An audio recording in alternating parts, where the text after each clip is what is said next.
Alright, ladies and gents, this is your buddy kidThunder. This time I'm responding to Viper29's video and discussing about emulation. Now, before I even go ahead, I like to say I agree with everything what you have said in your video, Viper. Everything was pretty much on point and dead on. Now, coming from my personal experience, I'm not a big fan of emulation. Yes, I do emulate the games sometimes, but honestly, I'm not a really big fan of emulation. I, play games on the original console for the most part. Now, to get the ball rolling, Viper29, you actually make a good point talking about, emulating arcade games for one thing. Now, I'm gonna be honest with you, in terms of my PC gaming experience, for the most part, and if you want to talk about emulation, that's the only emulator I really use in terms of gaming. Is MAME. And yes, you actually have a good point saying that, like, not everyone's house would probably even handle so many arcade machines or whatever it may be. And you pretty much also have a good point that not even an arcade place would obviously hold so many arcade machines as well too. Another reason why people stick to emulating arcade games is probably due to the fact because an actual arcade cabinet, yes, you're right, Viper29, that an actual arcade cabinet costs a lot. Say like around, it costs a lot, to be honest with you. You'll be paying a ton for an actual arcade cabinet that 9 times out of 10 probably would be incapable of handling at your house. So that's about it. Now, coming from my personal experience, lately, some people would tell me stuff like both playing games on the actual on an emulator as well as playing games on the actual console are pretty much the same exact thing. With that in mind, I could completely disagree with that, because just like what Jedi had said in his video, consoles versus emulators, there's no authentic feel between the two, for one thing. And I could agree with him on that too, because say like I use this P2, I use some generic PC controller to play games via to play all the games via emulation on my computer and whatnot. And I would make it in comparison with say like a Sega Genesis controller or a Super NES controller. There's a big difference between the two controllers in terms of playing the games.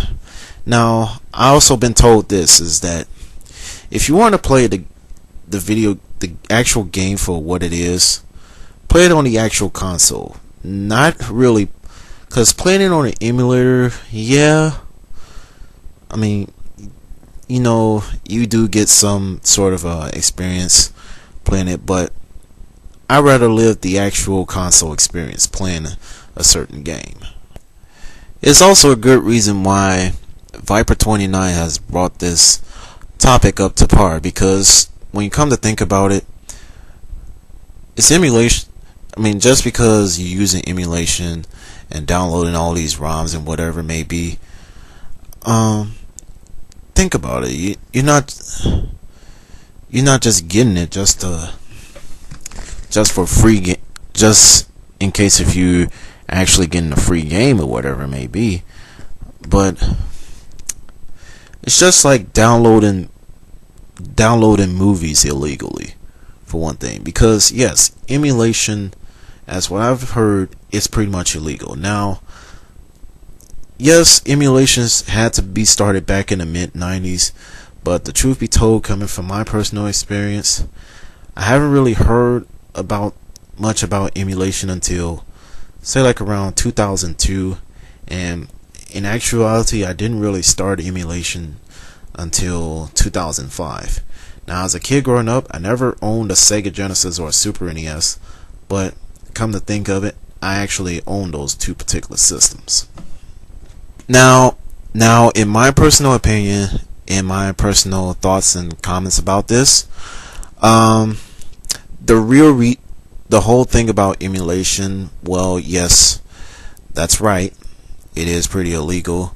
But not to mention, if you happen to own a legitimate copy of the game itself, then you're pretty much free to use an emulator or whatnot.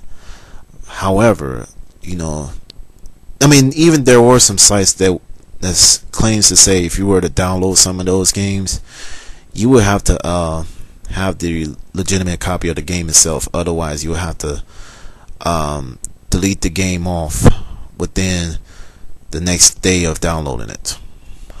Also, along with this, now the real reason why I use emulation, coming from my personal experience, is number one, if I want to try a game out before buying it, and I'm talking about emulating, say like Super NES, NES, and Genesis games for the most part, or even GBA, or even Game Boy and Game Boy Color, Game Boy Advance games. Now, I don't own a DS emulator, and I'm not trying to intend on owning a DS emulator, because if anything, the truth be told, that's real piracy right there. But but the truth be told is this: the only time when I use emulation is like if I want to try a game out before I consider buying it, number one, or number two, say like I'm using it as a tool for reviewing purposes, since I don't have a capture card on my TV or a camera. Now, if you want to talk about, emulation in general, like, for instance, like, there are some games out there that are really hard to come by. Say, like, games like Musha on the Sega Genesis, or Aero Fighters for the Super NES. If you were to check on eBay or Amazon.com, believe me, you would be paying a really high price for those two shipped. Now, if there's a way, if Nintendo could come and try to get both of those games to be on the Wii Virtual Console, then kudos to them. But until then, I mean, that's pretty much the real reason why those two particular games could be emulated, because think of how high the price is for those two systems. I mean, for those two games right there that I just mentioned. But all in all, Viper29, you have a good point. I agree with your video, and this is kidThunder signing off. Take care, everyone, and have a great day.